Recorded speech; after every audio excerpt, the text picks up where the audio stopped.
बहुत शुक्रिया मनोज जी हमारे साथ ज्वाइन करने के लिए। बहुत धन्यवाद। तो आपके यहाँ तो शुरुआत से ही पूरा परिवारवाद है, आपने तो फैमिली में कोई ऐसा बचा ही नहीं जिसको टिकट ना दिया हो, तो इस तरह के परिवारवाद में आप जैसे काबिल लोगों को मौका फिर कैसे मिलेगा? देखिए, हमें तो मौका एक मिला हुआ है। आपके लास्ट के सवाल से मैं शुरू करना चाहूँगा और बहुत विनम्रता से कि हमें तो मौका मिला हुआ है। मैं एक मजदूर किसान का बेटा हूँ, दुर्भाग्य से हमारे पिताजी अब नहीं रहे, और आपके साथ संवाद कर रहा हूँ और भारतीय जनता पार्टी के उन उन्मादी लोगों से भी संवाद करता हूँ जो राज्यसभा में भी हैं और जो बड़े बड़े पदों पर हैं। तो हमें तो मौका मिला हुआ है। अब जो सवाल परिवारवाद का है, देखिए परिवारवाद कई तरह का होता है।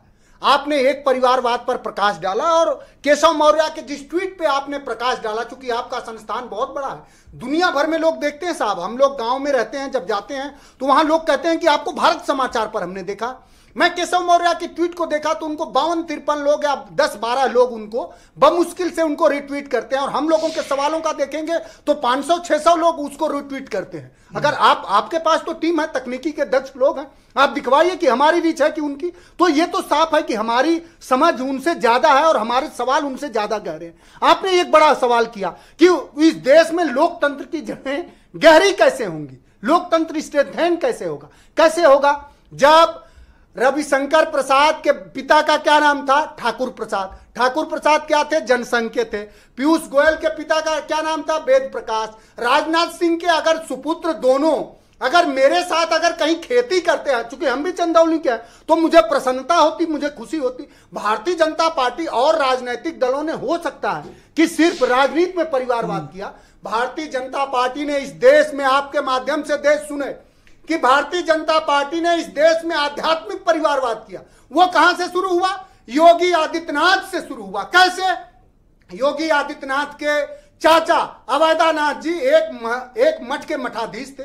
उन्होंने वहां परिवारवाद अध्यात्म में भी चलाया। उनको और कोई साधु संत नहीं मिला। योगी आदित्यनाथ जी जैसे लोग जो हमेशा पाखंडों का समर्थन करते हैं, जो उन्मादी भाषण देते हैं, जो हिंदू मुस्लिम का तुष्टीकरण करते हैं, उनको उन्होंने बनाया। और वो आध्यात्मिक परिवारवाद वो फिर क्या हुआ, उसको उन्होंने राजनीति में लाया और आज वो सूबे के मुख्यमंत्री। आप पलटकर अपनी पार्टी क्यों नहीं देखते हैं? अरे मेरी पार्टी पे आइए ना साहब। शायद ही कोई बचा हो घर में जिसको आपने MP MLA ने बना दिया हो। अब देखिए, अब तो मतलब तीसरी चौथी पीढ़ी भी आ रही है। आप देश के सबसे बड़ी और नहीं, मुझे सवाल आपको जवाब देना चाहिए। सवाल तो उत्तेजना की जरूरत नहीं, इस पे जवाब करिए। हमारी पार्टी में जो राष्ट्रीय सेलेक्टिव परिवारवाद, उन्हीं से सवाल करिए, वहीं से खड़े होइए आप। राष्ट्रीय अध्यक्ष, हमारी पार्टी में राष्ट्रीय अध्यक्ष का चुनाव चयन नहीं होता है। हमारी पार्टी में देश भर से आए डेलीगेट्सों ने उनका चुनाव किया है, और चुनाव में वोट लेकर तो सब कोई करता है। अगर कोई दूसरा होता, दूसरे को अगर वोट दिया जाता तो वो भी राष्ट्रीय केवल कांग्रेस में चुनाव दिखता है, बाकियों का नहीं दिखता। चयन होता है। आप देखिए भारतीय जनता पार्टी सेलेक्टिव परिवारवाद आपका भी है।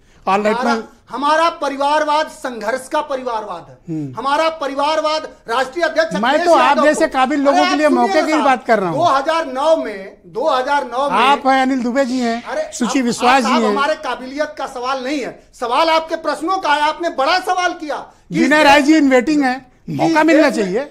नहीं, इस देश में लोकतंत्र की जड़ें कैसे मजबूत होंगी? अब सुनिए थोड़ा आर्थिक परिवारवाद पर आइए। देश में, पूरे देश के 140 करोड़ लोगों में कोई बहुत दक्ष लड़का नहीं है। एक अजय शाह है जो BCCI के सचिव से ICCI का, मैं सुची जी को अध्यक्ष बन गए। बहुत शुक्रिया सुची जी कि वो क्रिकेट में कितना दक्ष है। Please cooperate. तो हर तरह का परिवारवाद, आध्यात्मिक, सामाजिक, आर्थिक, सब परिवारवाद का जन्मदाता। और एक बात मैं खत्म कर रहा हूं, परिवारवाद ठीक है, परिवारवाद ठीक है, लेकिन परिवार को छोड़ना ठीक नहीं है। ये BJP के लोग ध्यान दे, वो परिवार को छोड़ भी देते हैं। ये बहुत शुक्रिया। मैं सुची जी को